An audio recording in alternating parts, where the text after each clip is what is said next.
Part 1. You will hear a man telephoning a language learning center to ask about English classes. First, you have some time to look at questions 1 to 10. Now listen carefully and answer questions 1 to 10. Good morning, Language Learning Center. How can I help you? Hello, I'd like to inquire about English courses. My name is Daniel Carter. That's Carter. Thank you, Mr. Carter. May I take some details for the registration form? What is your nationality? I'm British. And your occupation? I work as a shop assistant. All right, thank you. Could I also have a contact number? Yes, it's 0794 562 813. 0794 562 813. And your address? It's 14 Westfield Avenue, Postcode? AB49KT. Now, about the courses, are you interested in daytime or evening classes? Evenings would suit me better, as I work during the day. We have 2 evening options, General English on Tuesdays and Thursdays from 6:30 to 8, and Business English on Mondays and Wednesdays from 7 to 9. I think General English would be better for me. Good. That course begins on the 5th of October and lasts for 10 weeks. The 5th of October, okay. The course fee is £240, but if you registered before the 20th of September, the price is reduced to £200. I'll try to pay before then. Would you like to take the placement test before joining? Yes, that would be useful. It's next Saturday at 10 a.m. at the center. It usually takes about an hour. Fine, I'll be there. Finally, do you plan to come by car? I was thinking of driving. Is there parking available? There's a small car parked, but it fills quickly. Most people use the bus, and the stop is right outside. In that case, I'll take the bus. Thanks for all the information. You're welcome. We look forward to seeing you at the placement test. Goodbye. Goodbye. That is the end of Part 1. You now have half a minute to check your answers. Part 2. You will hear a guide talking to a group of visitors about a coastal nature reserve. First, you have some time to look at questions 11 to 14. Now listen carefully and answer questions 11 to 14. Good morning, everyone, and welcome to West Bay Nature Reserve. I'm delighted to see so many of you here today. Before we begin our walk, I'll give you some information about the site, its history, and the facilities available. The reserve covers around 200 hectares of coastline and wetlands. The land was originally farmland, mainly used for grazing sheep, until it was bought by the local council in 1972. Over the next decade, the fields were restored to salt marsh and reed bed, providing a safe haven for migrating birds. In 1990, the reserve was officially open to the public, though large parts of it remain protected and accessible only to researchers.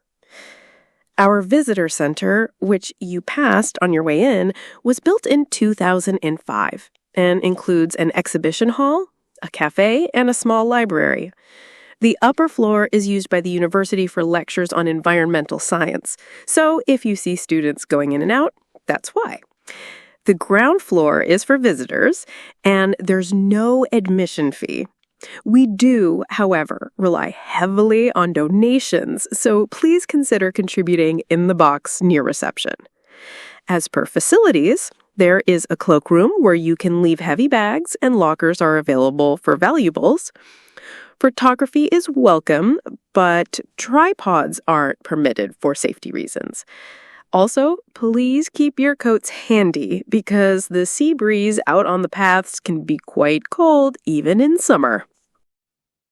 Before you hear the rest of the talk, you have some time to look at questions 15 to 20.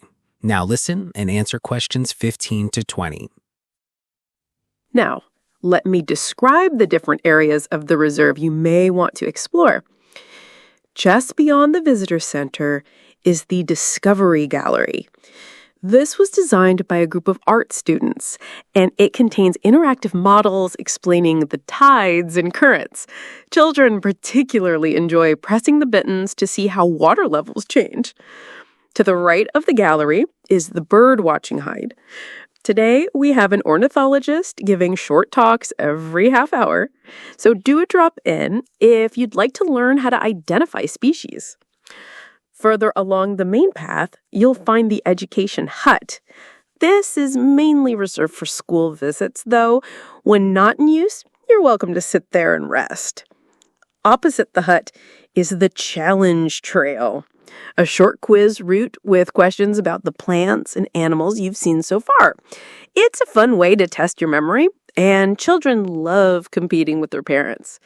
Beyond that, you reach the coastal boardwalk. This wooden pathway takes you across the salt marsh to the beach. Parents, please supervise your children here as the marsh pools are shallow but slippery. Finally, in the far corner of the reserve is the butterfly meadow. Unfortunately, that area is closed this season for maintenance, but you can still buy postcards and books about our butterfly species in the shop. And don't forget to visit the cafe before you leave. The homemade cakes are very popular with visitors.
We need to settle on which renewable energy source to use for our group project.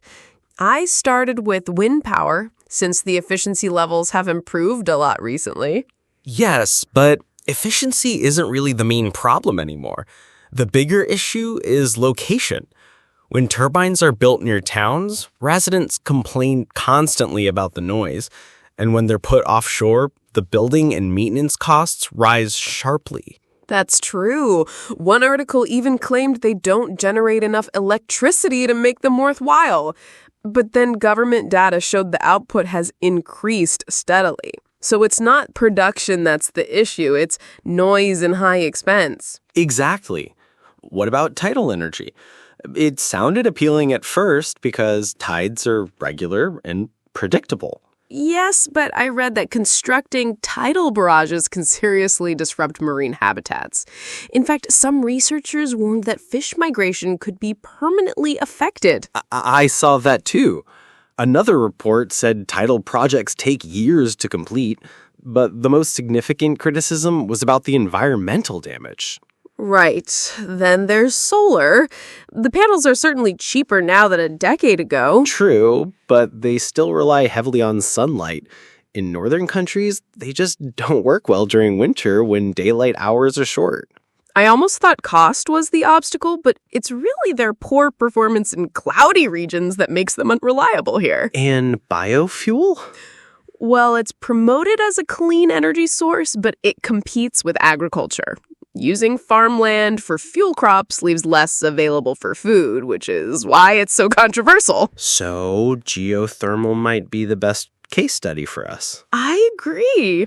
The initial installation is expensive, but once running, it provides stable, dependable energy. Iceland is a great example of a country using it successfully. Perfect.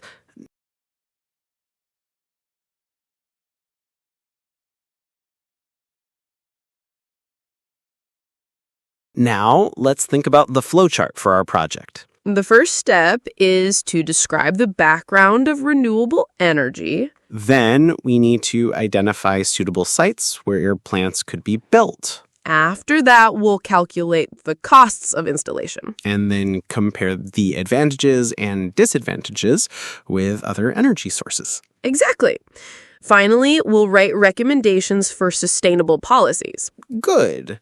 I'll work on the environmental impact section. And I'll collect international examples to support our case studies. Great. Then we'll combine everything for the presentation.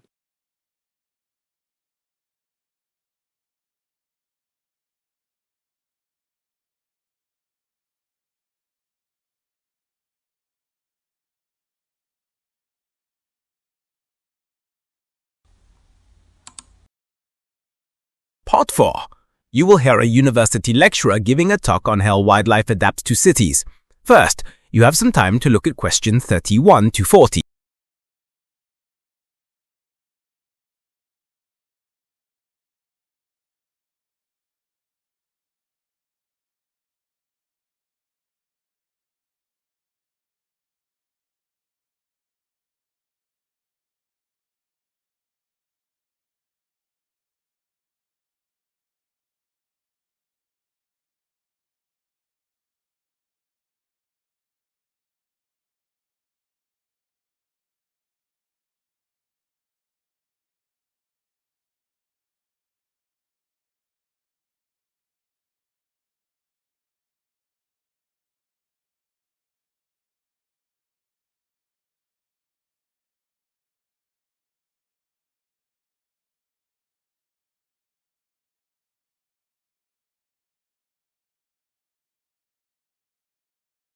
Now, listen carefully and answer questions 31 to 40. Good morning, everyone. Today we're going to explore how wild animals survive in urban areas and what strategies they use to adapt. Many people assume that animals only thrive in natural habitats, but research has shown that a wide range of species, from birds to mammals, can live successfully in city environments. Let's begin with food. In rural areas, animals must search widely for natural sources, but in cities, food is often more abundant. For example, pigeons feed on scraps from fast food outlets, and foxes frequently scavenge from bins. Some students think this is unhealthy for the animals, but studies reveal their populations remain stable, even when the diet isn't completely natural. Next is shelter. In forests, animals may nest in trees, while in cities, they improvise. Hedgehogs, for instance, hide under garden sheds, and bats shoot attics or disused buildings. This flexibility means they can avoid predators. Another adaptation involves behavior. Certain birds, such as blackbirds, now sing at night rather than at dawn, because daytime traffic noise makes their calls less effective. At first, researchers believed this harmed mating success, but later data indicated it actually helps attract partners. Health is also interesting. You might assume that urban animals are weaker because of pollution. In fact, many have developed stronger immune systems. Rats in underground train systems, for instance, have higher resistance to disease than their countryside counterparts. Let's now consider movement. Animals in rural landscapes move long distances to find food. In cities, journeys are shorter, but more hazardous. Hedgehogs may cross busy roads, and unfortunately, traffic accidents are common. Some conservation groups are building wildlife tunnels to reduce deaths. Finally, let's discuss human attitudes. Years ago, people often regarded animals like foxes as pests. Nowadays, there's greater appreciation of biodiversity. Many city councils even run educational programs in schools to raise awareness of urban wildlife. That is the end of part 4. You now have half a minute to check your answers.